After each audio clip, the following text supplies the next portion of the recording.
Bonjour, bienvenue à une autre vidéo de notre chaîne.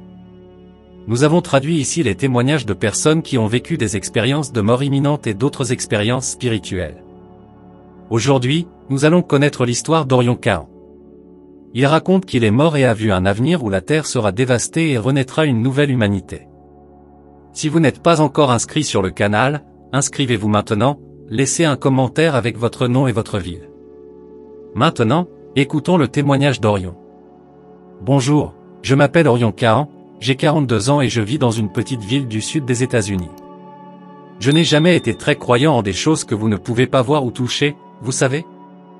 J'ai grandi dans une famille qui n'allait pas à l'église et j'étais toujours un homme très solide. Pendant plus de 10 ans, j'ai travaillé comme menuisier ici en ville. C'était une vie simple, mais j'aimais ça. Je me levais tôt, prenais mes outils et allais construire ou réparer des choses pour les gens. Je n'avais pas beaucoup de temps pour penser à la religion ou à ces choses d'esprit.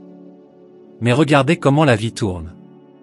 Il y a environ 6 ans, quelque chose est arrivé qui a complètement changé ma façon de voir le monde. C'était une expérience de mort imminente qui m'a fait tomber la tête et me fit repenser à tout ce en quoi je croyais. C'est de cette histoire que je veux vous parler aujourd'hui. Avant que tout cela n'arrive, j'étais très différent. Je vivais concentré sur mon travail, toujours à courir après le prochain service, le prochain paiement. Je n'avais pas beaucoup de temps pour ma famille, mes amis ou pour prendre soin de moi. Je pensais que la vie était juste ça, travailler, manger, dormir et tout répéter le lendemain. Je ne savais pas que j'étais sur le point de découvrir qu'il y a beaucoup plus dans ce monde que nous n'imaginons. Alors préparez-vous. Je vais vous raconter une histoire qui peut paraître folle, mais je jure que c'est vrai. Chaque détail a été gravé dans ma mémoire comme si c'était hier. C'est une histoire sur la vie, la mort et tout ce qui se trouve entre ces deux extrêmes. Il s'agit de découvrir que l'univers est beaucoup plus grand et mystérieux que ce qu'on pense. Et surtout, c'est comment cette expérience m'a transformé et m'a fait voir la vie avec d'autres yeux. J'espère qu'en partageant mon histoire, je peux vous faire réfléchir un peu sur la vie, sur ce qui compte vraiment et sur les choses que nous ne pouvons pas expliquer, mais ils sont juste sous notre nez. Alors, allons-y, laissez-moi vous dire comment une journée de travail ordinaire est devenue l'expérience la plus incroyable de ma vie. C'était un été de fondre l'asphalte. Haven Springs ressemblait à une fournaise et tout le monde cherchait un moyen de se rafraîchir. Mais moi, j'étais là sous ce soleil de plomb, à travailler comme un condamné. Il y avait une échéance, vous savez. La famille Johnson m'a engagé pour construire un pont à l'arrière de leur maison et je devais le finir avant la fin du mois. Je me souviens que ce jour-là, je me suis réveillé en sentant la chaleur. L'air était lourd, humide comme il colle à ma peau. J'ai pris un café rapide et je suis allé travailler. Quand je suis arrivé chez les Johnson, le soleil était déjà haut, et tout brillait d'une façon qui faisait mal aux yeux. J'ai commencé à travailler, martelant, sciant, mesurant. La sueur coulait sur mon visage, se mélangeant à la poussière du bois et formant une pâte collante sur ma peau. J'étais déterminé à continuer. Travailler était tout ce que je savais faire et abandonner n'était pas dans mes plans. Au fil de la journée, j'ai commencé à me sentir bizarre. Au début, je pensais que c'était juste la chaleur, mais ensuite ma vision a commencé à se brouiller, mon corps semblait de plus en plus lourd, comme si j'avais du plomb dans les veines. Malgré cela, têtu comme j'étais, je continuais à travailler. C'est là que ça s'est passé. Tout d'un coup, tout est devenu noir. J'ai senti mon corps s'effondrer, mais c'était comme si je regardais de l'extérieur. J'ai entendu le bruit du marteau qui tombait au sol et puis silence. Un silence profond, de ceux que l'on ne ressent que lorsqu'on est complètement seul. À ce moment-là, je ne le savais pas, mais je venais de faire une crise cardiaque. La chaleur, l'effort, le manque de soins, tout cela avait pris son prix. J'étais là, allongé sur le pont inachevé, sans personne pour m'aider. C'était le début de l'expérience la plus intense et transformatrice de ma vie. Je ne savais pas que, pendant que mon corps gisait inconscient sur ce pont, ma conscience était sur le point de se lancer dans un voyage qui changerait pour toujours la façon dont je voyais le monde. Quand tout est devenu noir, je pensais que c'était la fin, mais ce n'était pas le cas. C'était juste le début. Soudain, l'obscurité a été remplacée par un sentiment de paix si profond qu'il est même difficile à expliquer. C'était comme si je flottais dans un océan de tranquillité. Vous savez ce sentiment agréable que l'on a quand on est presque endormi? C'était comme ça, mais 1000 fois mieux. Je ne ressentais plus de chaleur, ni douleur, ni fatigue. Tout le malaise que je ressentais avant a simplement disparu. C'était comme si je m'étais débarrassé d'un poids énorme que je ne savais même pas que je portais. Pour la première fois de ma vie, je me sentais complètement en paix. Petit à petit, je commençais à réaliser que je n'étais pas seul. Il y avait une présence qui se formait là près de moi. Je ne pouvais rien voir de concret, c'était plus un sentiment, comme si quelqu'un m'observait, m'accueillait. C'était une présence qui transmettait une sécurité que je n'avais jamais ressentie auparavant. Et puis une lumière commença à apparaître. Ce n'était pas une lumière forte ou aveuglante, c'était doux, accueillant. Il devenait de plus en plus lumineux, mais d'une manière qui ne dérangeait pas. Au contraire, c'était comme si la lumière m'appelait et m'invitait à aller vers elle. Pendant que cela se passait, j'ai commencé à avoir des sensations étranges. C'était comme si je me détachais de mon corps. Je pouvais sentir ma conscience s'élargir, comme si elle n'avait plus les limites physiques que je connaissais. C'était une liberté indescriptible. Et à ce moment-là, j'ai eu une pensée un peu folle. Je me suis dit, est-ce que c'est ce qui arrive quand on meurt? Mais, étrangement, cette pensée ne m'a pas effrayé. Au contraire, j'étais curieux, me demandant ce qui allait suivre. Au fur et à mesure que la lumière devenait plus forte, j'ai commencé à sentir un immense amour m'envelopper. C'était un amour différent de tout ce que j'avais jamais vécu. Ce n'était pas comme l'amour pour un parent ou un ami, c'était un amour universel, inconditionnel. Je me suis senti accepté et aimé comme jamais auparavant. Et c'est là que cela s'est passé. La figure qui émergea de la lumière était incomparable. Même moi, qui n'ai jamais été religieux, je l'ai reconnu à ce moment-là. C'était Jésus. Mais ce n'était pas le Jésus des peintures ou des églises. C'était une présence vivante, pulsante, pleine d'amour et de compassion. C'est à ce moment-là que j'ai su que ma vie ne serait plus jamais la même. Quand j'ai vu Jésus là devant moi, je ne savais pas comment réagir à quelque chose comme ça. Il n'était pas du tout comme les images que l'on voit partout. Il était plus réel, plus vivant. Il y avait une énergie incroyable qui émanait de lui, un mélange de paix, d'amour et de sagesse qu'il est difficile d'expliquer avec des mots. Le plus dingue, c'est qu'on n'avait pas besoin de parler. C'était comme si nos pensées et nos sentiments coulaient librement entre nous, sans avoir besoin de mots. Je pensais à une chose et j'ai ressenti instantanément sa réponse.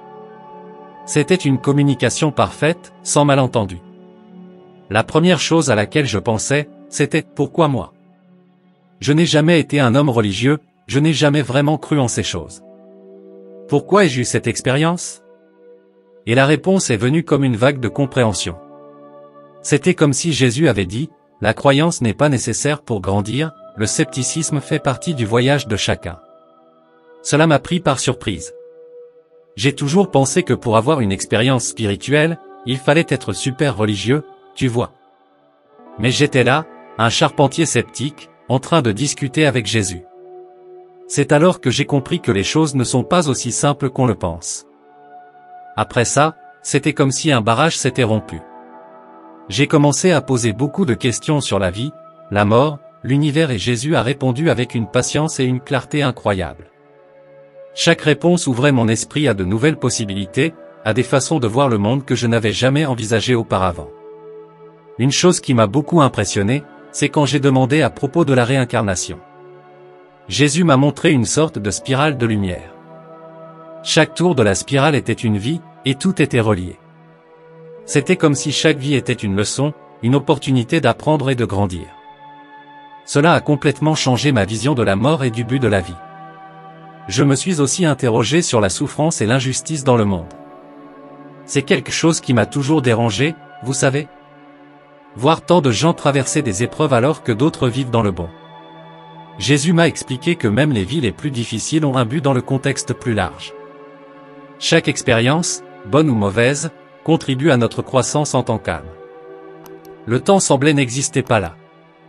Je ne peux pas dire combien de temps cette rencontre a duré, il aurait pu être des minutes ou des heures, mais chaque moment était plein de révélations et de compréhension profonde.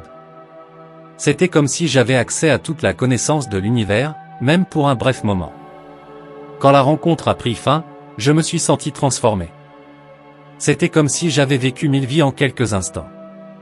Je savais que quoi qu'il arrive, ma façon de voir le monde ne serait plus jamais la même. Après avoir répondu à mes questions, Jésus a fait quelque chose qui m'a laissé tomber, il a commencé à me montrer des visions de l'avenir. C'était comme regarder un film, sauf que j'étais dedans, vous savez. Je pouvais sentir, entendre et même sentir tout ce qui se passait. Les premières images étaient effrayantes. J'ai vu la Terre dévastée par des catastrophes naturelles, des tremblements de terre géants secouant des villes entières, des raz-de-marée engloutissant des régions côtières, des volcans en éruption. Tout à coup, c'était comme si la planète entière s'était rebellée contre nous. Puis j'ai vu des guerres. Ce n'étaient pas des guerres comme celles que nous connaissons aujourd'hui, c'étaient des conflits à une échelle que je n'avais jamais imaginée. J'ai vu des armes qui ressemblaient à des films de science-fiction, des villes entières détruites en quelques secondes. Cela faisait mal au cœur. Mais alors que je paniquais à cause de tout ça, les visions ont commencé à changer. Après tout ce chaos et cette destruction, j'ai vu quelque chose d'incroyable se produire. C'était comme si l'humanité avait appris une dure leçon, mais nécessaire. J'ai vu des gens de différentes cultures et religions se réunir. Les barrières qui nous séparaient depuis toujours ont commencé à tomber. C'était comme si tout le monde avait réalisé que nous faisions tous partie de quelque chose de plus grand, que nous étions tous connectés. Le plus incroyable était de voir comment la relation des gens avec le monde spirituel a changé. C'était comme si le voile entre notre monde et celui des esprits s'était éclairci. Les gens pouvaient communiquer avec leurs proches qui étaient déjà partis. La mort n'était plus vue comme une peur, mais comme une transition naturelle. J'ai vu une nouvelle façon de vivre sur Terre. Les villes étaient différentes, plus intégrées avec la nature. Les gens semblaient plus heureux, plus en paix avec eux-mêmes et avec les autres. Il n'y avait plus cette course folle que l'on voit de nos jours. Tout le monde semblait avoir trouvé son but. La technologie avait aussi évolué de façon incroyable, mais ce n'était pas cette évolution froide et sans âme que l'on imagine parfois. C'était une technologie qui travaillait en harmonie avec la nature, aidant à guérir la planète des dommages que nous causions. Pendant que je regardais tout cela, j'ai ressenti un mélange d'émotions. J'avais peur de ce que nous aurions à traverser pour arriver à un meilleur avenir, mais je ressentais aussi l'espoir. Espoir que, finalement, l'humanité trouverait son chemin. Quand les visions se sont terminées, je suis resté là à essayer de digérer tout ce que j'avais vu. C'était beaucoup d'informations, beaucoup de choses à absorber en une seule fois. Mais je savais une chose, si un jour je revenais, si j'avais la chance de raconter cette histoire aux gens, je ferais tout pour aider à construire cet avenir meilleur. Après toutes ces visions incroyables, j'ai commencé à sentir une force me repoussant. C'était comme si quelqu'un avait attaché une corde à ma taille et me tirait avec toute sa force. Au début, j'avoue que j'ai résisté un peu. Cette expérience était tellement incroyable que je ne voulais pas qu'elle se termine, vous savez. Mais là j'ai senti qu'il était temps de revenir. J'avais le sentiment que mon temps était terminé, que j'avais une mission à accomplir dans le monde des vivants. Alors je me suis laissé emporter par cette force. Soudain, j'ai senti un claquement. C'était comme si je tombais d'une grande hauteur, mais au lieu de tomber par terre, je suis retombé dans mon propre corps. C'était une sensation étrange. Mon corps semblait lourd, maladroit. Après avoir expérimenté toute cette liberté, retourner dans le corps physique était presque inconfortable. J'ai ouvert mes yeux lentement, la lumière m'a dérangé au début, tout semblait très brillant, très intense. Ma vision s'est progressivement ajustée et j'ai pu voir où je me trouvais. Ce n'était plus le pont de la maison des Johnson, j'étais dans un lit d'hôpital, entouré de machines qui sifflaient et de tuyaux connectés à mon corps. L'odeur de désinfectant était forte, presque nauséeuse après la paix que j'avais connue. C'est là que j'ai vu ma sœur Émilie assise à côté du lit. Elle avait les yeux rouges et gonflés, comme si elle avait pleuré pendant des heures.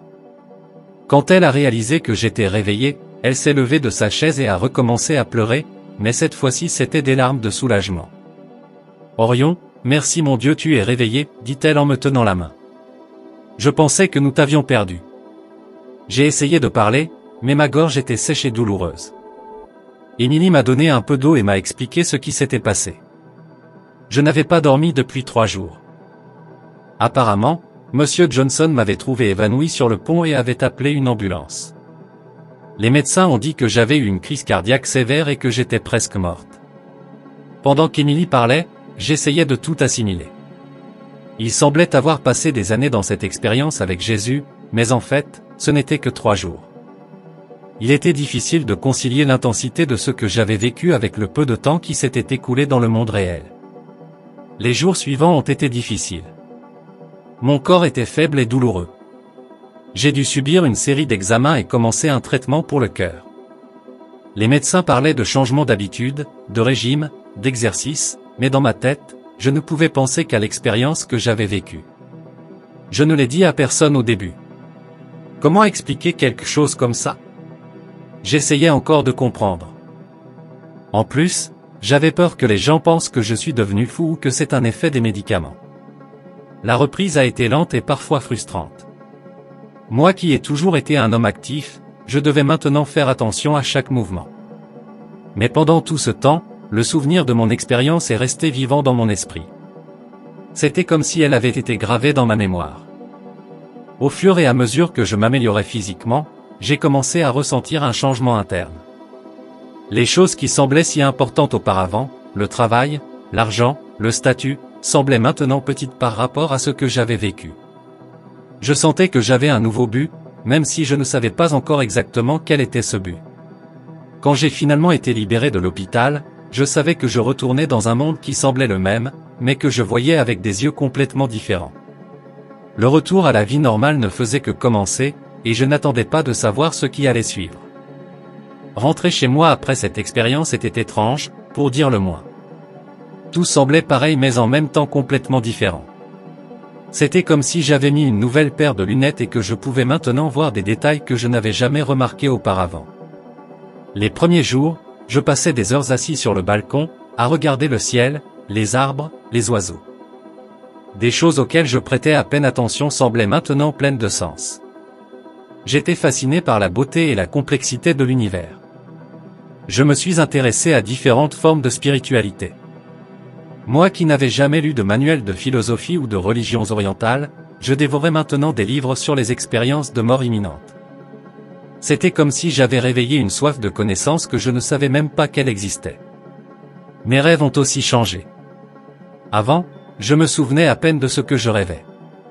Maintenant, j'avais des rêves vifs, pleins de symboles et de messages que je passais des heures à essayer de déchiffrer. Parfois, je rêvais de lieux et de personnes que je n'avais jamais vus mais qui me semblaient étrangement familiers. Je pensais que c'était peut-être des aperçus d'autres vies, comme Jésus me l'avait montré dans cette spirale de lumière. Ma relation avec les gens autour de moi a également changé. Avant, j'étais un gars fermé, toujours concentré sur le travail. Maintenant, je me surprenais à parler avec des étrangers dans la rue, intéressés par leurs histoires et expériences. J'ai commencé à voir chaque personne comme une âme en voyage, chacune avec son propre chemin et son propre but. Le travail, qui était autrefois le centre de ma vie, semblait maintenant bien, juste du travail. Non pas que j'ai cessé d'aimer la menuiserie. En fait, j'ai commencé à voir mon métier différemment. Chaque morceau de bois que je travaillais était une opportunité de créer quelque chose de beau, de transformer la matière brute en quelque chose de significatif. Ma famille a remarqué le changement en moi. Ma sœur est même venue me demander si j'étais revenu de l'hôpital différemment. Je ne faisais que sourire et dire que j'avais eu le temps de réfléchir aux choses importantes de la vie. Je ne me sentais pas encore prêt à partager toute l'histoire. Un des plus grands changements a été la façon dont j'ai commencé à faire face à la mort. Avant, c'était quelque chose que je craignais et j'essayais de ne pas y penser. Je voyais maintenant la mort comme un passage vers un autre état d'être. Cela ne veut pas dire que je voulais mourir, loin de là. En fait, je me sentais plus vivant que jamais, désireux de profiter de chaque instant de cette vie. Chaque jour est devenu une opportunité d'apprendre, de grandir, de devenir une meilleure personne. J'ai commencé à méditer, à pratiquer la gratitude, à essayer d'être plus gentil et compatissant. Ce n'était pas facile, les vieilles habitudes sont difficiles à changer. Mais pour la première fois de ma vie, j'ai senti que j'étais sur le bon chemin, même si parfois je trébuchais.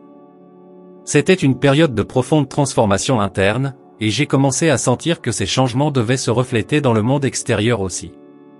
J'avais reçu un cadeau incroyable, une vision de quelque chose de plus grand. Maintenant, je sentais qu'il était de ma responsabilité d'en faire quelque chose, de partager d'une manière ou d'une autre ce que j'avais appris. Au fil des jours, j'ai commencé à ressentir un besoin croissant de faire quelque chose de significatif, d'aider les autres d'une certaine manière. Ce n'est pas que la construction de terrasses et de meubles ne soit pas importante, mais je sentais maintenant que j'avais besoin de faire plus. C'est là que je me suis souvenu de l'abri pour sans-abri qu'il y avait en ville.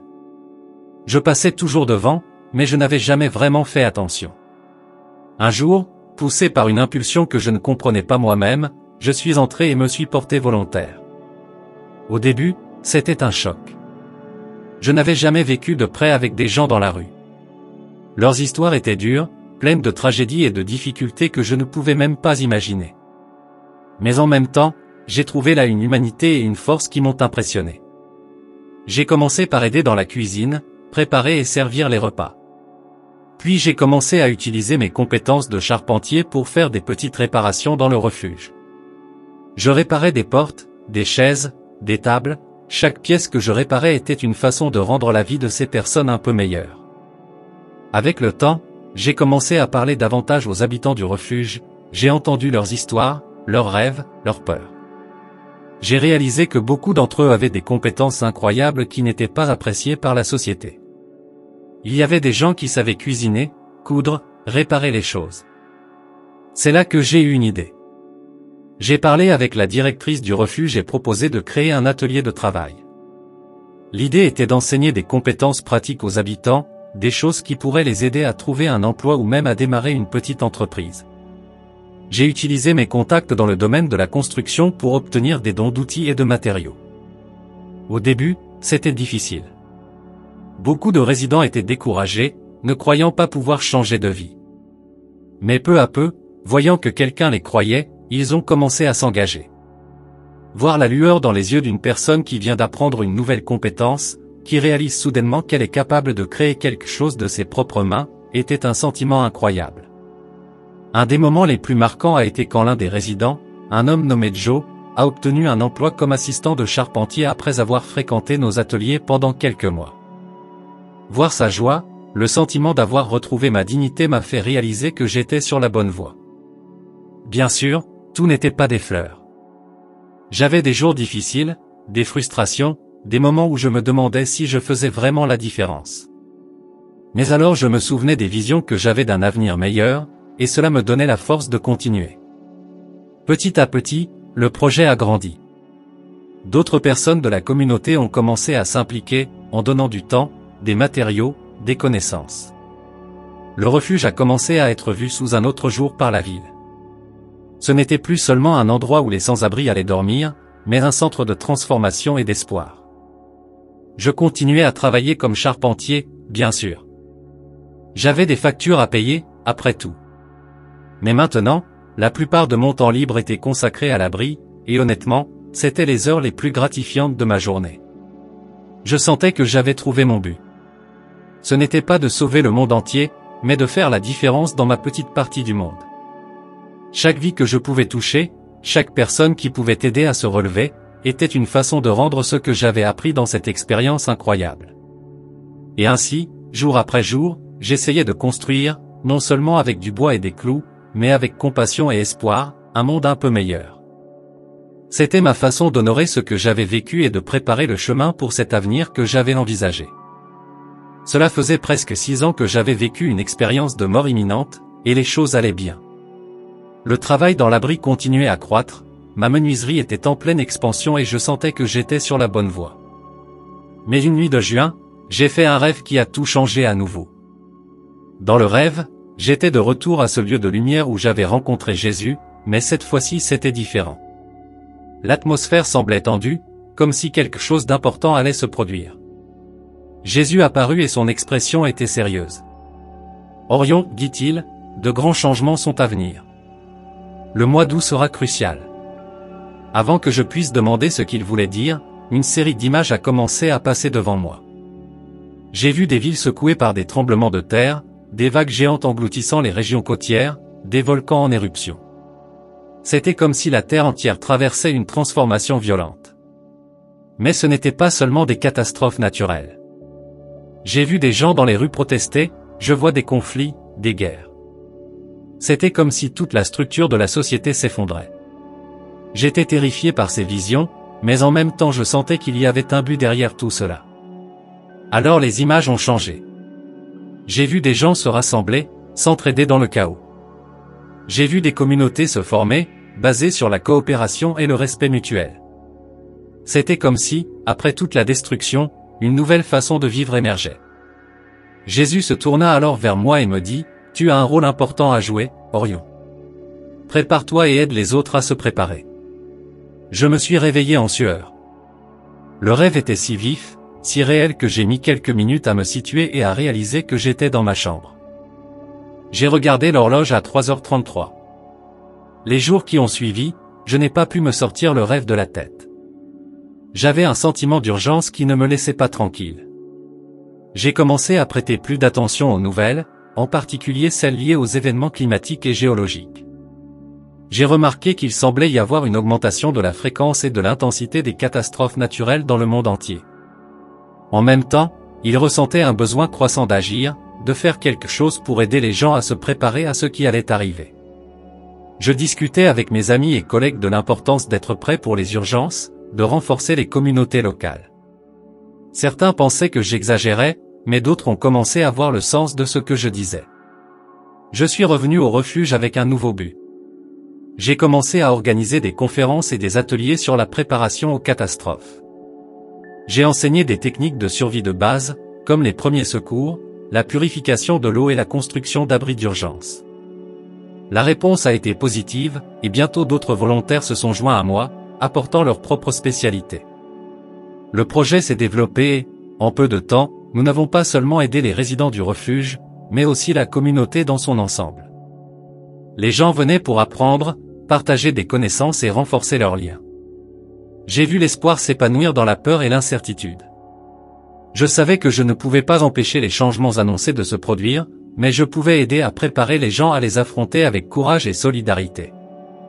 J'étais déterminé à remplir le rôle qui m'était assigné, et chaque jour était une nouvelle opportunité de faire la différence. Ainsi, à partir de cette nuit de juin, ma vie a pris un nouveau cours. Une fois de plus, j'étais guidé par cette expérience transformatrice et cette fois-ci, je savais que j'étais exactement là où je devais être. Après avoir expérimenté toute cette liberté, retourner dans le corps physique était presque inconfortable. J'ai ouvert mes yeux lentement, la lumière m'a dérangé au début, tout semblait très brillant, très intense. Ma vision s'est progressivement ajustée et j'ai pu voir où elle se trouvait. Ce n'était plus le pont de la maison des Johnson. J'étais dans un lit d'hôpital, entouré de machines qui sifflaient et de tuyaux reliés à mon corps. L'odeur de désinfectant était forte, presque nauséeuse après la paix que j'avais connue. C'est là que j'ai vu ma sœur Émilie assise à côté du lit. Elle avait les yeux rouges et gonflés, comme si elle avait pleuré pendant des jours. Quand elle a réalisé que j'étais réveillé, elle s'est levée de sa chaise et a recommencé à pleurer, mais cette fois-ci c'était des larmes de soulagement. « Orion, Dieu merci tu t'es réveillé, dit-elle en me tenant la main. Je pensais qu'on t'avait perdu. » J'ai essayé de parler, mais ma gorge était sèche et douloureuse. Émilie m'a donné un peu d'eau et m'a expliqué ce qui s'était passé. Je n'avais pas dormi depuis 3 jours. Apparemment, Monsieur Johnson m'avait trouvé évanoui sur le pont et a appelé une ambulance. Les médecins ont dit que j'avais eu une crise cardiaque grave et que je suis presque morte. Pendant qu'Émilie parlait, j'essayais de tout digérer. Il semblait qu'il avait passé des années dans cette expérience avec Jésus, mais en fait, ce n'était que 3 jours. Il était difficile de concilier l'intensité de ce que j'avais vécu avec le peu de temps qui s'était écoulé dans le monde réel. Les jours suivants ont été difficiles. Mon corps était faible et douloureux. J'ai dû subir une série d'examens et commencer un traitement pour le cœur. Les médecins parlaient de changements d'habitude, de régime, d'exercice, mais dans ma tête je ne pouvais penser qu'à l'expérience que j'avais vécue. Je ne l'ai dit à personne au début. Comment expliquer quelque chose comme ça? J'essayais encore de comprendre. En plus, j'avais peur que les gens pensent que je suis devenu fou ou que c'est un effet des médicaments. La reprise a été lente et parfois frustrante. Moi qui ai toujours été un homme actif, je devais maintenant faire attention à chaque mouvement. Mais pendant tout ce temps, le souvenir de mon expérience est resté vivant dans mon esprit. C'était comme si elle avait été gravée dans ma mémoire. Au fur et à mesure que je m'améliorais physiquement, j'ai commencé à ressentir un changement interne. Les choses qui semblaient si importantes auparavant, le travail, l'argent, le statut, semblaient maintenant petites par rapport à ce que j'avais vécu. Je sentais que j'avais un nouveau but, même si je ne savais pas encore exactement quel était ce but. Quand j'ai finalement été libéré de l'hôpital, je savais que je retournais dans un monde qui semblait le même, mais que je voyais avec des yeux complètement différents. Le retour à la vie normale ne faisait que commencer, et je n'attendais pas de savoir ce qui allait suivre. Rentrer chez moi après cette expérience était étrange, pour dire le moins. Tout semblait pareil mais en même temps complètement différent. C'était comme si j'avais mis une nouvelle paire de lunettes et que je pouvais maintenant voir des détails que je n'avais jamais remarqués auparavant. Au début, je passais des heures assis sur le balcon, regardant vers le ciel, les arbres, les oiseaux, des choses auxquelles je prêtais à peine attention avant et qui semblaient maintenant pleines de sens. Je me suis intéressé à différentes formes de spiritualité. Moi qui n'avais jamais de manuel sur la philosophie, les religions orientales, les expériences de mort imminente. C'était comme si j'avais réveillé une soif de connaissance que je ne savais même pas qu'il existait. Mes rêves ont aussi changé. Avant, je me souvenais à peine de ce dont je rêvais, maintenant j'avais des rêves vifs, pleins de symboles et de messages que je passais des heures à essayer de déchiffrer. Parfois, je rêvais de lieux et de personnes que je n'avais jamais vus mais qui me semblaient étrangement familiers. Penser que peut-être ils étaient des aperçus d'autres vies, comme Jésus m'avait montré dans cette spirale de lumière. Ma relation avec les gens autour de moi a également changé. Avant, j'étais un gars fermé, toujours concentré sur le travail. Maintenant, je me surprenais à parler avec des étrangers dans la rue, intéressés par leurs histoires, leurs expériences. J'ai commencé à voir chaque personne comme une âme en voyage, chacune avec son propre chemin et son propre but. Le travail, qui était autrefois le centre de ma vie, semblait maintenant aller bien, juste du travail. Non pas que j'ai cessé d'aimer la menuiserie, mais en fait, je me suis mis à voir mon métier différemment. Chaque morceau de bois que je travaillais était une opportunité de créer quelque chose de beau, de transformer la matière brute en quelque chose de significatif. Ma famille a remarqué le changement en moi.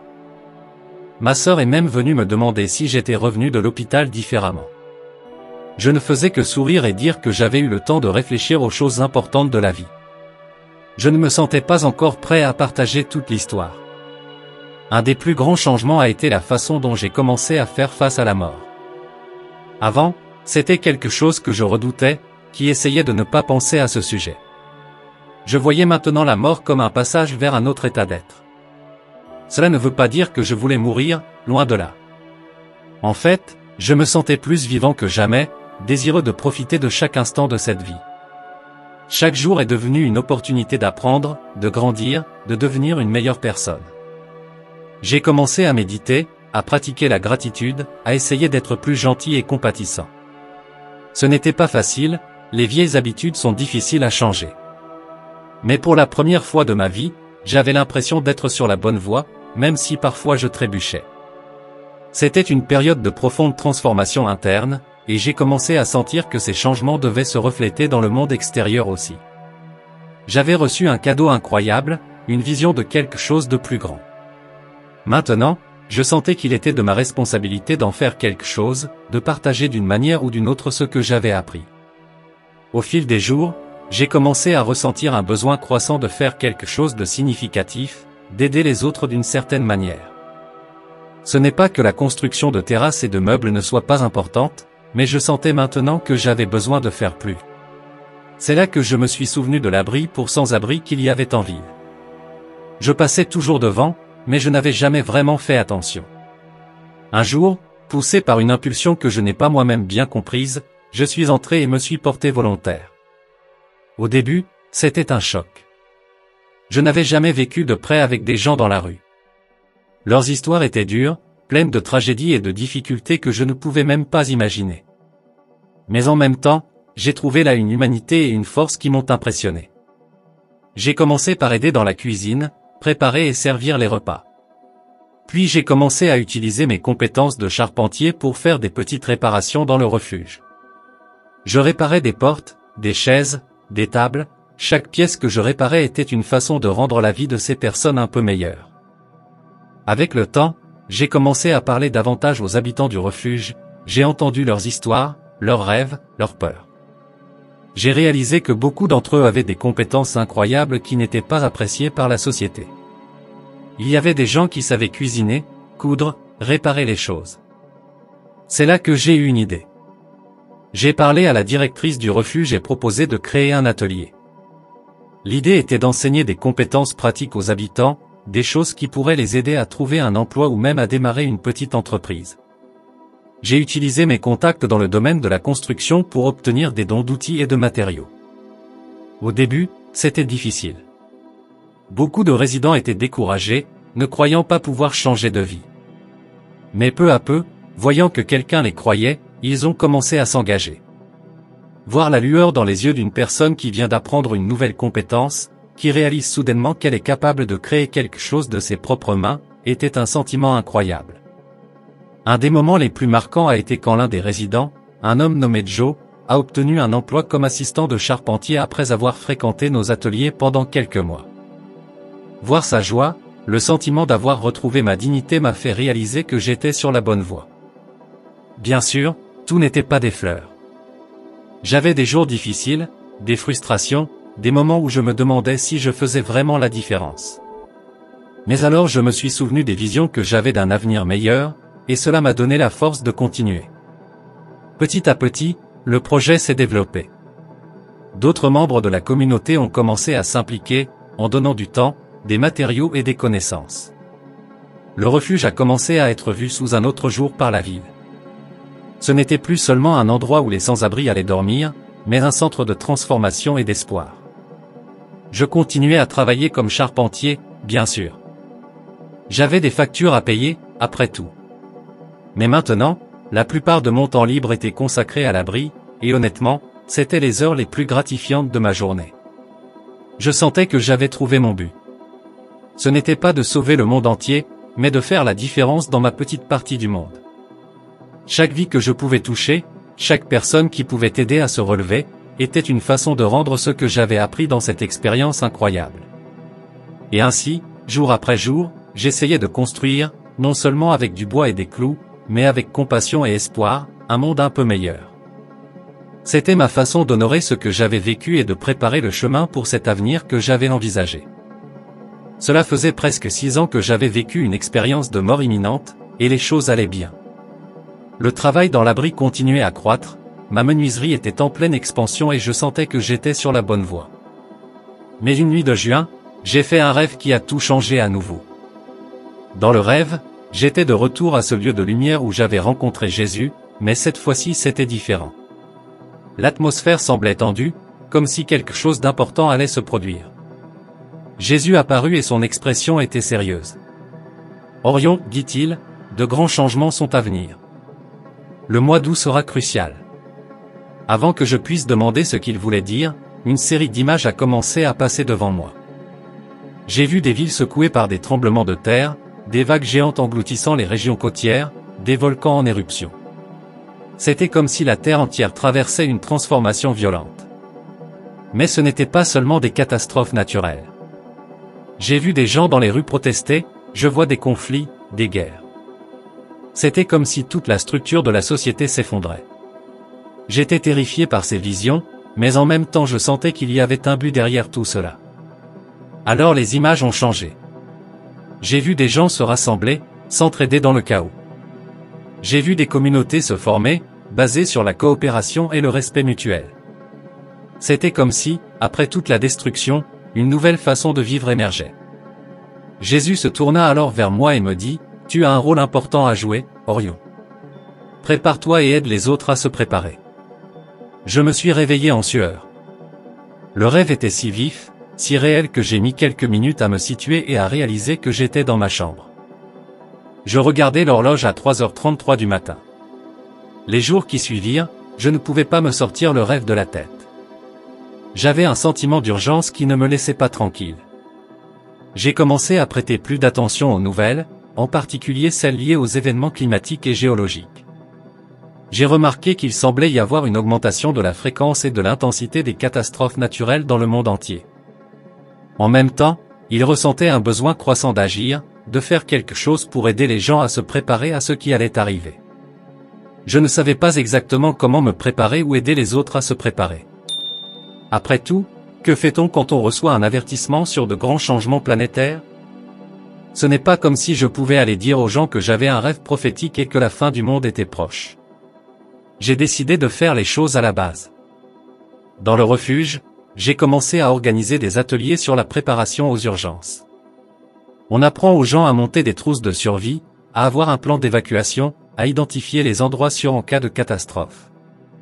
Beaucoup de gens ont trouvé ça étrange au début, mais ils se sont progressivement impliqués. Dans ma vie personnelle, j'ai commencé à stocker des aliments non périssables, de l'eau, des fournitures médicales. J'ai renforcé la structure de ma maison, installé des panneaux solaires. Ma sœur Émilie m'a demandé si j'avais fait du prépé. Je disais simplement qu'il était bon d'être prêt pour tout. Au fur et à mesure que le mois de juillet se terminait, le sentiment d'urgence ne faisait que s'accroître. J'ai commencé à avoir plus de rêves, tous pointant vers de grands changements.